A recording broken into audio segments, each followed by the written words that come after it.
ఓం మహాగణాధిపతయే నమః. ఓం గురుభ్యో నమః. ఓం శ్రీమాత్రే నమః. అరుణాం కరుణాతరంగితాక్షీం ధృతపాశాంకుశపుష్పబాణచాపాం అనిమాదిభిరావృతాం మయూకైః అహమిత్యేవ విభావయే భవానీం. శ్రీమాత్రే నమః. ప్రేక్షకులకి ఆ లలితాంబిక అమ్మవారి యొక్క అనుగ్రహం పరిపూర్ణంగా కలగాలని మనస్ఫూర్తిగా కోరుకుంటూ మనం ఈరోజు ఒక్కొక్క లగ్నము 12 లగ్నాలు తెలియని వారు రాశిని చూసుకోండి. జన్మించినప్పుడు ఆ యొక్క లగ్నం యొక్క ప్రభావం వల్ల మీకు స్థిరకారకత్వాలు అంటారు. అంటే లగ్నాధిపతి ఎవరు, ధనాధిపతి ఎవరు, తృతీయాధిపతి ఎవరు, చతుర్థాధిపతి ఎవరు, దీన్ని బట్టి మీకు ఎదగలేకపోతున్నామంటే కారణం ఏమిటి, ఫైనాన్షియల్గా సంపాదించలేకపోతున్నామంటే ఏమిటి, అన్నదమ్ముల మధ్య నుండి సఖ్యత కానివ్వండి, విద్యా విషయం కానివ్వండి, గృహ విషయం కానివ్వండి, వివాహం కానివ్వండి, ఉద్యోగము, వ్యాపారము, ఇన్వెస్ట్మెంట్స్, ఇలాంటివన్నీ కూడా మీ యొక్క జన్మజాతకంలో మీ గ్రహబలం ఎలా ఉందో చూసుకొని ఏ రకంగా నిర్ణయం తీసుకోవాలి, ఏ రకమైనటువంటి రూట్లోకి వెళ్తే మీరు బాగుంటుంది అనేటువంటి అంశాలు చెప్తుంది. నేనైనప్పటికీ కూడా చెప్పిస్తుంది సాక్షాత్ లలిత అమ్మవారిగా భావిస్తూ ఒక్కొక్కటిగా మనం తెలుసుకుందాం. మీనలగ్నము, మీనరాశి. మీనం వారికి సర్వసాధారణంగానే అది న్యాచురల్ గైడింగ్, భక్తి మరియు వర్క్ మీద ఒక పట్టు ఉన్నటువంటి లక్షణాలు గురుగ్రహమైనటువంటి మీన లగ్నానికి ఖచ్చితంగా ఉండి తీరుతుంది. అయితే ఇక్కడ ధనాన్ని ఇచ్చే కారకుడు, పూర్వజన్మ కారకుడు తీసుకుంటే ధనాన్ని ఇచ్చే కారకుడు మీకు కుజుడవుతాడు. పూర్వజన్మ కర్మని చూపించేటువంటి గ్రహం ఏదైతే ఉందో అది రవి అవుతుంది. కాబట్టి మీరు ఎనీ మీన లగ్నంలో జన్మించిన వారిని కనుక తీసుకుంటే వాళ్ళ లైఫ్ అంతా కూడా తండ్రితో సంబంధంగా ఉంటుంది. వాళ్ళ లైఫ్ అంటే తండ్రి వల్లే నేను బాగుపడ్డాను, తండ్రి వల్లే నేను ఇబ్బంది పడ్డాను, తండ్రి మూలంగా నేను ఇంత అప్పులు అయ్యాయి, లేకపోతే తండ్రి మూలంగా నాకు ఇంత ఆస్తి వచ్చింది. అంటే ఇదంతా డిపెండ్ ఆన్ మీ యొక్క సన్.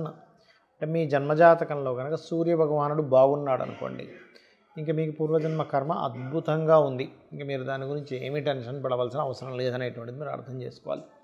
పూర్వజన్మ కర్మకారకుడు పాడయ్యాడు ఉదాహరణకి, అప్పుడు ఏమవుతుంటుందంటే మీరు ప్రయత్నం చేస్తున్నా అది ముందుకు వెళ్ళడం అనేటువంటిది జరగదు. ఇది గుర్తుపెట్టుకోండి. అలాగే మరొక విషయం ఏంటంటే, అంటే ప్రయత్నం వృధా అయిపోతూ ఉంటుంది. పూర్వజన్మ కర్మక బాగోపోతే ఏమవుతుందంటే మెయిన్గా ఇక్కడ చిన్నతనంలో ఏదో అనారోగ్యం, ఆ పూర్వజన్మ కర్మకారకుడి యొక్క ఫలితాలు ఆ సమయంలో వస్తాయి. లేదు కొంచెం పెద్ద అయిన తర్వాత చదువులో ఏదో ఇబ్బంది రావడం, లేనట్లయితే కొంతమందికి ఉద్యోగం విషయంలోనూ, వివాహం విషయంలో ఇవి ఇస్తూ ఉంటాడు. అందరికీ అనట్లేదని పూర్వజన్మ కర్మకారకుడు పాడైతే. అయితే ఇక్కడ మీ పూర్వజన్మ కర్మ సంబంధించింది బాగుండాలంటే సూర్య నమస్కారాలు, రాజరాజేశ్వరి అమ్మవారి యొక్క ఆరాధన చేయడం, ఇవి ఎక్కువగా చేస్తుండాలి. ఇవి మీరు ఎంత చేస్తూ ఉంటే అంత బాగుంటుంది, గుర్తుపెట్టుకోండి. అలాగే మీ లగ్నానికి గురువు, చంద్రుడు, కుజుడు శుభులు అవుతారు. అంటే చాలామంది ఏంటంటే ఈ గ్రహాలు శుభులు కదా, లగ్న పంచమ భాగ్యాధిపతులు కదా, కాబట్టి రత్నం పెట్టేసుకుంటా అంటారు. పెట్టుకోవచ్చు, కానీ ఎప్పుడు ఈ కుజుడు బాగున్నాడా, గురువు బాగున్నాడా, చంద్రుడు బాగున్నాడా అనేటువంటి విషయాన్ని విశ్లేషణ చేసుకొని ఆ యొక్క రత్నాన్ని మీరు పెట్టుకోవాలి. అలా కాకుండా కొన్నిసార్లు ఈ మూడిట్లో ఏది బాగుంది, ఏది మంచి ఫలితాలు ఇస్తుంది, ఏది నీచంలో లేదు, ఏది ఉచ్చ స్థానంలో ఉంది, ఏది శుభగ్రహాలతో ఉంది అనేటువంటి విషయాన్ని తెలుసుకొని మీరు ఆ యొక్క రత్నధారణ చేయాలి. అలాగే మీకు వచ్చేటువంటి జీవిత భాగస్వామి, మీ జీవిత భాగస్వామి వచ్చినప్పటి నుంచి మీకు కొంచెం ప్రాపర్టీ కలిసి రావడం కానివ్వండి, ఇద్దరి మధ్యన గురు శిష్య సంవాదంలాగా మీరు చెప్పేది వాళ్ళు వినడం, వాళ్ళు చెప్పేది మీరు వినడం, అంటే ఒక టీచర్ అండ్ స్టూడెంట్ లాగా ఉంటూ ఉంటుంది మీ యొక్క లైఫ్ అనేటువంటిది. అయితే ఇక్కడ బుధుడు కనుక పాడైతే జీవిత భాగస్వామిని పొందే విషయంలో ఇబ్బంది రావడం, అంటే బుధుడు పాపగ్రహాలతో ఉన్నాడా, శుభగ్రహాలతో ఉన్నాడా, పాపకత్తెరలో ఉన్నాడా అనేటువంటిది ప్రధానంగా మీరు తీసుకోవాల్సినటువంటి అంశము, గుర్తుపెట్టుకోండి. ఆ రకంగా తెలుసుకోవాలి. అలాగే మరొక విషయం ఏంటంటే ఇక్కడ గమనించినట్లయితే మీరు ఈ యొక్క మీనలగ్నానికి ప్రధానంగా ఈ బుధగ్రహం బాగుంది, బంధువర్గంలో వాళ్ళ ద్వారా ధనయోగం రావడం, బంధువర్గం వాళ్ళని వివాహం చేసుకోవడం, దాని ద్వారా కొంత భూమిని కలిసి రావడం అనేటువంటిది జరుగుతూ ఉంటుంది. అయితే ఇక్కడ సెకండ్ లార్డ్, 9th లార్డ్షిప్ ఒకడయ్యాడు కాబట్టి ఇక్కడ కుజుడు బాగున్నాడు, రవి బాగున్నాడు, పూర్వజన్మ కర్మ బాగుందని అర్థం చేసుకుంటే తద్వారా మీకు తండ్రి మూలంగా కొంత ధనం రావడం అనేటువంటిది జరుగుతుంది. ఈ 2 గ్రహాలు పాడైనట్లయితే తండ్రి మూలంగా మీరు ఏదైనా పొందినా కూడా, ఏదైనా ప్రాపర్టీ పొందినా కూడా మీరు అమ్మేసి ఇంకోటి కొనుక్కోవాలనేటువంటిది చాలా స్పష్టంగా గోచారంలో ఉండే గ్రహాలు ఆ గోచారంలో అక్కడికి వచ్చినప్పుడు దాని యొక్క ఫలితాలు ఇవ్వడం జరుగుతూ ఉంటుంది.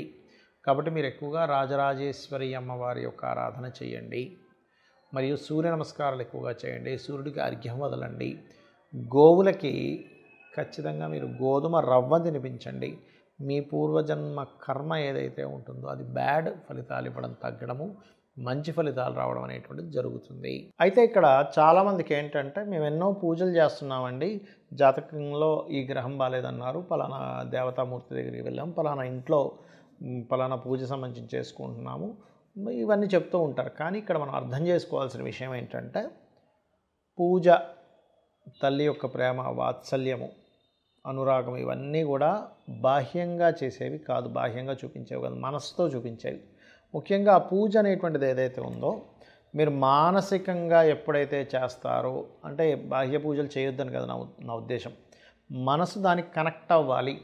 మనసు ఎప్పుడైతే కనెక్ట్ అవ్వటం లేదో మీరు చేసేటువంటి పూజలో దేవతా సంబంధించినటువంటిది కనెక్ట్ అవ్వట్లేదని ఒక క్లారిటీ మీరు పెంచుకోవాలి.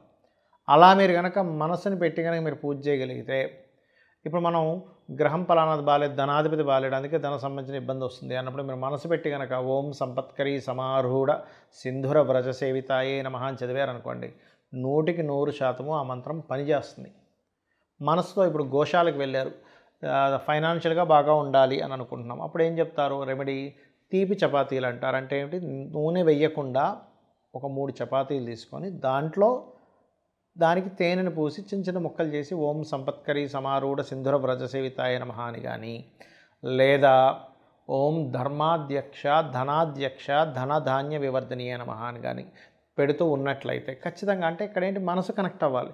ఏదో వచ్చాము హడావిడిగా వెళ్ళిపోవాలి, ఇప్పుడు తొందరగా గోశాలలో ఇది పెట్టేసి వెళ్ళిపోదాం, అలా కాదు. ఇప్పుడు మీరు ఎందుకంటే మీరు ఒక ఇంటికి వెళ్ళారు అతిథిగా, వాళ్ళు రిసీవింగ్ బాగుంటూ వాళ్ళు చక్కగా మాట్లాడి వాళ్ళు చక్కగా అన్నీ చేసుకుని ఉంటే ఎలా ఉంటుందండి వాళ్ళ లైఫ్, మీకు చాలా హ్యాపీగా అనిపిస్తుంది. అలా కాకుండా వాళ్ళు మిమ్మల్ని పట్టించుకోనట్టుగా ఏదో మీరు వచ్చారు ఎప్పుడు వెళ్ళిపోతారు అన్నట్టుగా చూస్తూ ఉంటే ఎలా ఉంటుంది, మీకు ఆ ఇంటికి వెళ్ళబుద్ధి కాదు. అలాగే సేమ్ యాజ్ ఇట్ ఈజ్ మీకేంటంటే ఎప్పుడైనా ఒకటే గుర్తుపెట్టుకోండి, మనసు సంబంధం లేకుండా చేసే పూజలు, భక్తిని సంబంధం లేకుండా అందులో మీరు రమించకుండా ఆ మంత్రంలో అది మీకు ఫలించదు. అదేదో బాహ్యంగా ఏదో కూర్చున్నారు ఒక మంత్రం అనుకుంటున్నారు, కానీ దాని ఫలితం అంతవరకే ఉంటుంది, పూర్తి స్థాయి ఫలితం రాదు. అలాగే మరి కొంతమందికి జాతకం ఉండదు, కానీ వాళ్ళకుండే ప్రాబ్లమ్ని బట్టి వాళ్ళకి ఫలానా గ్రహం పాడైందని మీరు అర్థం చేసుకోవాలి. అంటే అలాగా వివాహం అవ్వట్లేదు, ఓకే శుక్రుడు పాడయ్యాడు లేదా సప్తమ స్థానం పాడైందనేటువంటిది మీకు అర్థమవ్వాలి. అర్థమయ్యి మీరు వివాహ సంబంధించిన విషయాలు లోకంలో జరుగుతున్న వాటికి మీరు ఏదైనా హెల్ప్ చేయగలగాలి. అప్పుడు ప్రకృతి మనకి ఇస్తుంది ఆ యొక్క యోగాన్ని. అలాగే కొంతమందికి చదువు మీద పెద్దగా ధ్యాస వెళ్ళదు, అలాంటప్పుడు వాళ్ళ పిల్లలకి వెళ్ళట్లేదు, అలాంటప్పుడు ఈ పుస్తకాలు కానీ ఇలాంటివన్నీ కూడా వేరే వారికి దానంగా ఇస్తూ ఉండాలి స్కూల్స్లో, గవర్నమెంట్ స్కూల్స్లో. ఇదేంటంటే ప్రకృతి సంబంధంగా మనం ఏదైతే ఇబ్బంది పడుతున్నామో ప్రకృతిలో మిగతా వారికి మనం సహాయం చేయడం ద్వారా ఆ కర్మని తొలగించుకొని దాన్ని మనం పొందగలుగుతాం. ఇది అర్థం చేసుకోవాలి. అలాగే గృహయోగం అయితే అలాని గృహం దానం ఇవ్వడం అని కాదు, అక్కడ మీరు వారాహి అమ్మవారి స్తోత్రం చేసుకోవడము. అలాగే కొంతమందికి అనారోగ్య సమస్యలు ఉంటూ ఉంటాయి బాగా, అలాంటప్పుడు గవర్నమెంట్ హాస్పిటల్స్కి వెళ్ళి అక్కడ ఉండేటువంటి పేదవారికి ఏదైనా పళ్ళు పంచడం, లేదా మెడిసిన్స్ లాంటివి ఏమైనా వాళ్ళకి ఇబ్బంది ఉంటే వాళ్ళకి ఏదైనా చేయడము.